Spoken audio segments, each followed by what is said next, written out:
Monsieur Chakar Azulfleh, قلع la guerre de Marseille, un vieux Guinéen en 2015. L'Anaror, la canicule, c'est ça. Merci de nous avoir accueillis. C'est bien, nous avons sur la nouvelle politique berbère devenue politique amazigh, principaux États qui gèrent la question berbère, à savoir l'État algérien et l'État marocain. Et qu'est-ce qu'on peut dire de cette politique? Est-ce que c'est une politique sincère ou c'est juste une autre façon de programmer la disparition de cette question amazigh? Oui, effectivement, hein, je crois que c'est une question cruciale, et une question essentielle de la situation dans laquelle on est par rapport à la question berbère. Je pense qu'il faut parler de nouvelle politique amazigh, en choisissant exprès amazigh plutôt que berbère. Je m'expliquerai sur la question. D'abord, il y a un constat évident, effectivement, qui n'est pas discutable, c'est qu'il y a un changement depuis une vingtaine d'années, en gros depuis le début des années 90 en Algérie et un peu plus tardivement au Maroc. On voit très bien qu'on est passé, en gros, si on résume avec toutes les nuances qui existent entre les deux pays, on est passé d'une situation d'occultation ou d'hostilité aux paramètres berbères, hostilité très claire, ouverte, explicite, doctrinale même en Algérie, plus feutrée au Maroc. En tout cas, on a dans les deux pays une situation de non-reconnaissance absolue. Ça n'existe pas, ni dans l'appareil institutionnel, ni dans l'éducation. Tout au plus, on tolère quelques marges avec le folklorique ou autre.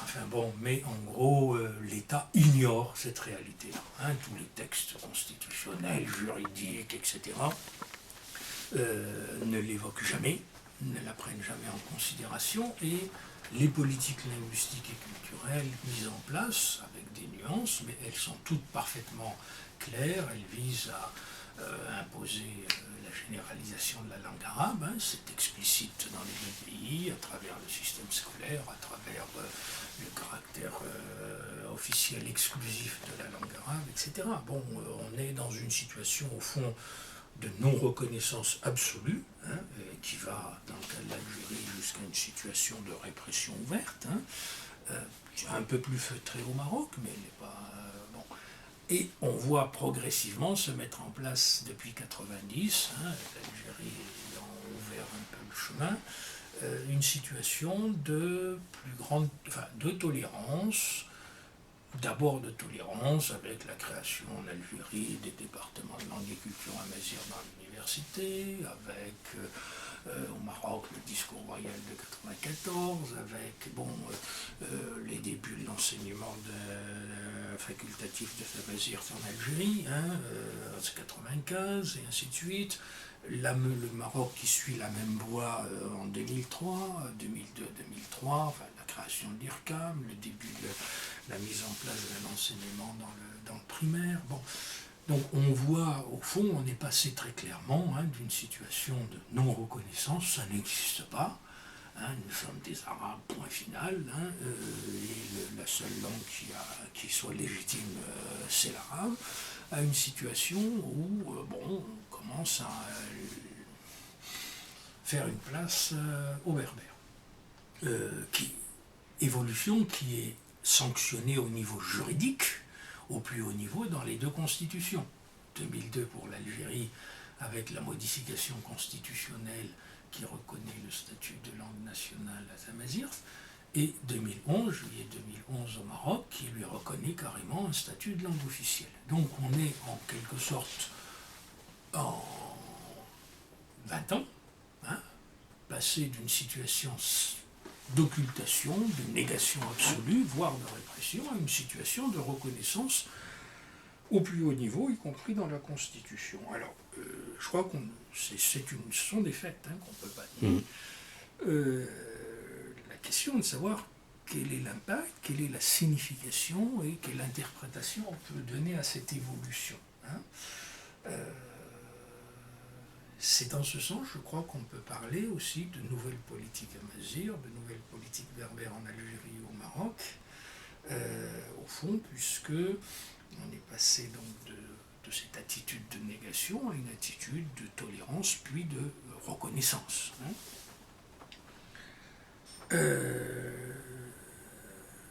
Donc, est-ce que finalement la question qu'il y a derrière, c'est est-ce que les États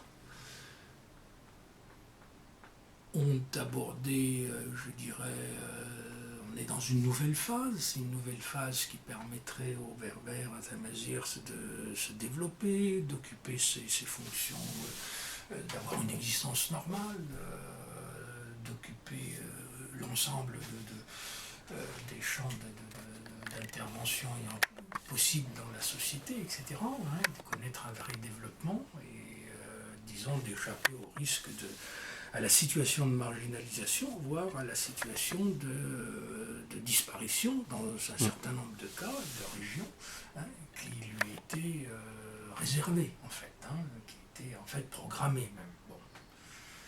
Voilà un petit peu la situation, enfin je dirais le gros trait de façon très sommaire, hein, la situation, hein, et la question qu'elle pose. Hein. S'agit-il vraiment d'une situation, d'un changement d'attitude, d'un changement stratégique des États, ou bien y a-t-il derrière, je dirais, une manipulation qui tend en fait à maintenir les mêmes objectifs stratégiques, la liquidation des Berbères en fait, et derrière des apparences. Hein. Alors je crois que là, il faut absolument s'efforcer de décortiquer les faits, le contexte politique et historique, le contexte juridique, le contexte des faits hein, dans les sociétés concernées. Quelles ont été les implications de ces changements, quelle est leur ampleur réelle. Hein. Alors d'abord, moi je crois qu'il faut rappeler plusieurs choses fondamentales. C'est que sur le plan juridique, on est dans des situations, un contexte, je dirais, de grande incohérence. Hein, aussi bien en Algérie qu'au Maroc, où le système juridique, si vous voulez, n'obéit pas à la règle élémentaire de non-contradiction. On peut tout à fait dire une chose et son contraire. Hein, je dirais, y compris dans les textes fondamentaux, y compris, il suffit de décortiquer les constitutions algériennes ou marocaines pour voir que, en réalité, elles disent des choses complètement contradictoires. Et il est d'ailleurs important sur ce plan de lire, de se reporter aussi aux versions arabes et françaises, parce qu'elles ne sont pas toujours. Hein. Le cas le plus explicite, c'est celui de l'Algérie, où, au fond, dans le même texte constitutionnel, on reconnaît, si vous voulez, le statut de langue nationale à Tamazight. C'est bientôt, on va reconnaître le statut de langue officielle, c'est à peu près certain. Mais en même temps, le préambule affirme l'Algérie, définit l'Algérie comme une terre arabe, hein, point final. Hein, donc, et quand vous lisez d'autres plus loin dans la Constitution, vous affirme le caractère non modifiable du caractère officiel et national de la langue arabe, ce qui laisse entendre que le berbère ne peut pas accéder au même statut. Hein. De même, dans le texte marocain, il est tout à fait dans le texte constitutionnel. Je ne parle même pas de sa non-application de fait, hein, 4 ans après.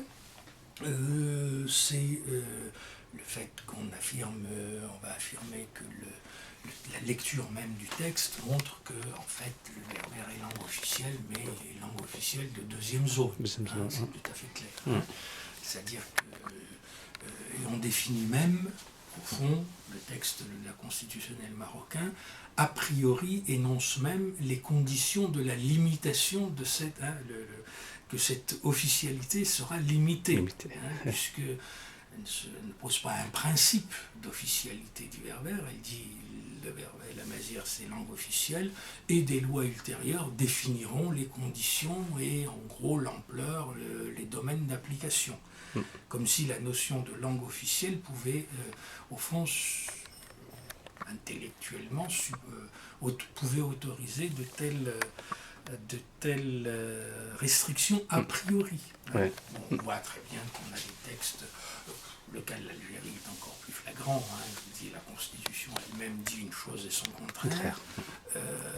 Les textes de loi ultérieures, c'est bien connu, tous les textes de loi concernant les questions linguistiques réaffirment le caractère exclusif de l'arabe. C'est 2005, le Code de procédure civile et administrative, c'est le décret sur l'enseignement privé, etc. C'est le maintien toujours de la loi de 91-2018 sur la généralisation de la langue arabe, qui affirme le caractère exclusif dans toute la sphère publique de la langue arabe. Donc on est, je crois que là, ça ne peut pas se discuter, tout le système juridique est tissé d'incohérences et au fond on a injecté de manière artificielle, de façon conjoncturelle et sans doute en liaison avec un contexte politique interne et géopolitique, on a fait cette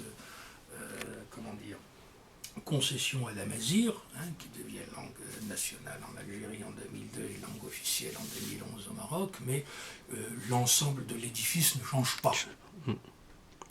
Au niveau juridique, déjà ça, au fond, il y a une espèce, moi je dis souvent dans mes cours et dans mes conférences, que les textes juridiques dans ce genre de pays à la tradition, qu'on ne peut pas considérer comme des pays démocratiques, les textes juridiques sont non seulement tissés de contradictions, mais n'engagent que ceux qui veulent bien être engagés. C'est très bien. C'est vrai sur ce sujet comme sur tous les autres. Sujets, sur les droits de la femme, sur l'égalité hommes-femmes, etc. Les constitutions, elles disent exactement une chose et son contraire. C'est une question de confession aussi. Tout à fait.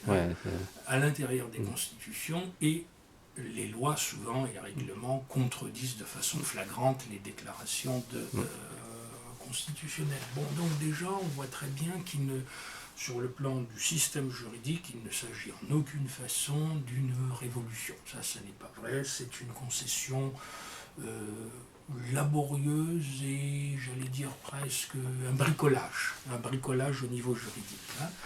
Ça aurait supposé que, à partir du moment où la Constitution reconnaît un statut explicite à la mazir, la tamazir, qu'on toilette tout le système juridique, et qu'on élimine le fait que, par exemple, il est interdit de s'exprimer en autre chose qu'en arabe dans un tribunal, que tous les documents, etc. Le moindre des choses, c'était d'admettre que tout puisse se faire aussi en berbère, de l'admettre, même si ce n'est pas de fait, mais de l'admettre. On est toujours dans un système. Donc, au niveau juridique et constitutionnel et juridique, il n'y a donc pas de véritable révolution. On est dans un bricolage, une adaptation bricolée, et sans doute, on pourra y revenir, en fonction d'un contexte interne et géopolitique. Sur le plan des faits, là aussi, je crois qu'il faut des faits de l'impact social de ces mesures. Il est clair qu'il est extrêmement limité. Il est extrêmement limité. 20 ans après, en Algérie, le début de l'enseignement de Tamazirt dans le système scolaire public, on sait, on dispose de tous les chiffres détaillés établis par le ministère, en admettant que ces chiffres aient une validité, d'ailleurs, ce qui est un autre problème. Pour l'Algérie, on dispose des chiffres complets depuis 1995. On sait que cette notion de langue nationale est une fiction. Une fiction d'abord parce que les textes de mise en place prévoyaient que l'enseignement se fasse sur tout le territoire national. Or, il n'existe à 99%, 99,9% que dans les régions berbérophones, et à 90% qu'en Kabylie. Hein? Deuxièmement, en termes de chiffres absolus, c'est infime par rapport à la population scolaire. Je me suis amusé à faire le calcul, ça doit représenter à peu près 3% de la population d'âge scolaire susceptible de recevoir cet enseignement. C'est donc quelque chose, c'est une fiction. Cette notion de langue nationale en Algérie n'a aucune... on peut parler de langue régionale peut-être, mais certainement pas de langue nationale. Hein. C'est-à-dire qu'au fond, alors on peut se poser la question, pourquoi on reconnaît comme langue nationale et non pas comme langue régionale, ça aussi ça a du sens. Hein. Ça a du sens, c'est aussi, bon, on y reviendra. Et c'est la même chose au Maroc. Hein. Tous les responsables, y compris au plus haut niveau marocain, admettent 10 ans après, un peu plus de 10 ans après le début de l'expérience, que c'est un échec. Les chiffres dont je dispose ne sont pas plus brillants que ceux de l'Algérie. Hein.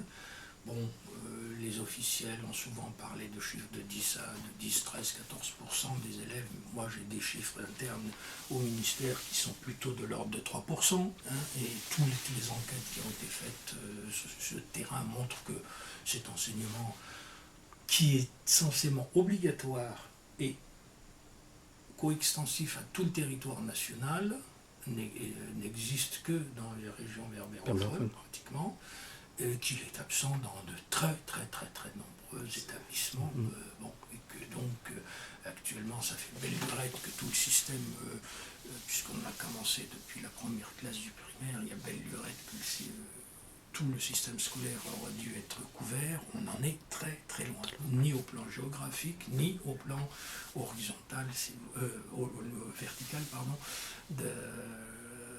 des niveaux de classe. Hein. Donc, et tous les responsables déclarent partout que c'est un échec, qu'il y a une régression déjà depuis au moins 2-3 ans, Hein. Bon, donc on voit très bien que l'impact réel, l'impact dans la société de cette reconnaissance est tout à fait, peut-être pas insignifiant, mais très faible, très marginal. Le cas du Maroc est encore plus emblématique dans la mesure où là on a affaire à un enseignement que prétendument on voulait national et obligatoire. Hein. Il n'est ni national ni obligatoire de fait. Hein. Et deuxièmement, le cas du Maroc est encore plus emblématique puisque langue officielle depuis 2 juillet 2011 et on n'a toujours pas la moindre trace de ce que signifie l'application législative et réglementaire. La fameuse loi. De ces lois fameuses organiques qu'on attend toujours. N'arrive toujours pas. Hein. Donc au fond on est dans une situation où un bricolage juridique, un impact des retombées au niveau de la société extrêmement faible. Hein. Extrêmement faible et limité essentiellement aux zones berbérophones, particulièrement en Algérie, où l'essentiel de l'enseignement c'est la Kabylie. Hein. Voilà. Hein. Donc, au fond, ça amène automatiquement à se poser la question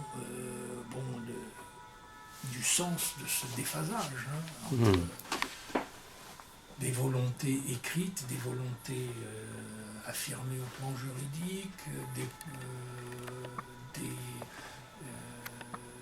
des dispositions législatives ou réglementaires d'ensemble qui finalement ne se traduisent par à peu près rien sur le terrain. Hein. Et là, on est vite obligé, mais pour développer de nombreux aspects, de très nombreux aspects, l'hypothèse qu'on peut toujours évoquer, le manque de moyens, l'incompétence, etc., c'est tout à fait discutable. C'est tout à fait discutable. Ce sont des pays qui ont des moyens, ce sont des pays qui ont un encadrement, ce sont des pays qui ont un appareil administratif puissant, Ouais. qu'on puisse dire. On n'est pas au Niger ou au Mali, on n'est pas en Libye. Les moyens d'une mise en œuvre plus conséquente n'étaient pas hors de portée. Donc on est vite amené à se poser la question de quelle est la signification de ce déphasage entre des textes juridiques, des dispositions réglementaires et leur non-application sur le terrain.